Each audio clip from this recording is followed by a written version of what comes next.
ওয়ানডের captaincy হারিয়েছেন, test captaincy নিজেই ছেড়ে দিয়েছেন। এবার টি-20 দল থেকে বাদ পড়লেন নাজমুল হোসেন শান্ত। সময়টা তার একদমই ভালো কাটছে না।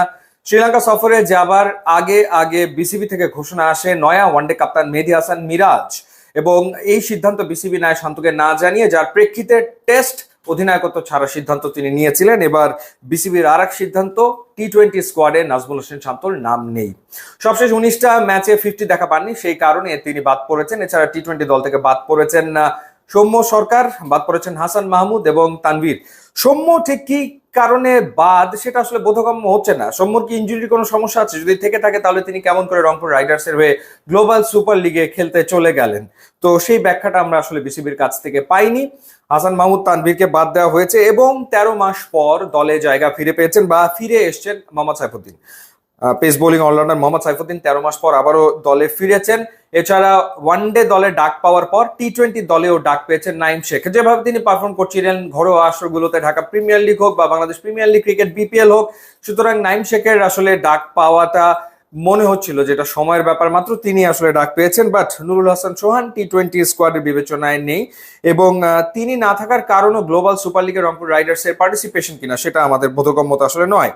দলটা কিরকম হলো সেটা যদি আপনাদের জানাই, দলের অধিনায়ক লিটন কুমার দাস, তানজিদ হাসান তামিম, পারভেজ হোসেন ইমন, মোহাম্মদ নাইম শেখ, তাওহিদ হৃদয় রয়েছেন, জাকের আলী অনেক রয়েছেন, শামীম হোসেন পাটোয়ারি আরো একটা সুযোগ পাচ্ছেন, যদিও যে দুটো টি-20 সিরিজ তিনি খেলেছেন, একটা সংযুক্ত আরব আমিরাতের বিপক্ষে এবং আর একটা পাকিস্তানের বিপক্ষে, একটাতেও তিনি রান করতে পারেননি। তারপরেও তার উপরে আস্থা রেখেছে বিসিবি। এরপর রয়েছেন মেহেদী হাসান মিরাজ, এবং মেহেদী হাসান মিরাজকে নিয়ে নির্বাচকরা তারা আসলে আস্থাহীনতায় ভুগেছেন টি-20 ফরম্যাটে, এবং তারা এগিয়ে রাখছিলেন শেখ মেহেদীকে, এবং সেটা তারা আসলে সংবাদ সম্মেলনে বলেছেনও।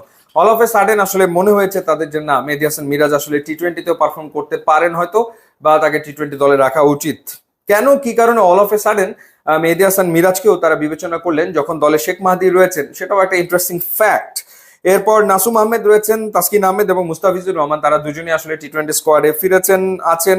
শরীফুল ইসলাম রয়েছেন, তানজিম হাসান সাকিব রয়েছেন। সো এই হচ্ছে বাংলাদেশের স্কোয়াড, 16 জনের স্কোয়াড। 2022 সালের অগাস্টে আফগানিস্তানের বিপক্ষে সবশেষ টি-20 খেলেছেন নাইম শেখ, এবং গত বছর মে মাসে জিম্বাবুয়ের বিপক্ষে সবশেষ টি-20 খেলেছেন মোহাম্মদ সাইফুদ্দিন। এই দুজন আবারও ফিরেছেন। সো এই হচ্ছে ওভারঅল স্কোয়াড, বাংলাদেশের স্কোয়াড। দেখা যাক এই স্কোয়াড শ্রীলঙ্কার বিপক্ষে টি-20 সিরিজে ইতিবাচক ফলাফল করতে পারে কিনা, কারণ টি-20 ফরম্যাটে বাংলাদেশের পারফরমেন্স খুবই করুণ অবস্থা। সংযুক্ত আরব আমিরাতের বিপক্ষে সিরিজ আর, এরপর পাকিস্তানের বিপক্ষেও সিরিজ আর, শ্রীলঙ্কার বিপক্ষে জয়ের দেখা বাংলাদেশ পাবে কিনা সময় বলে দিবে।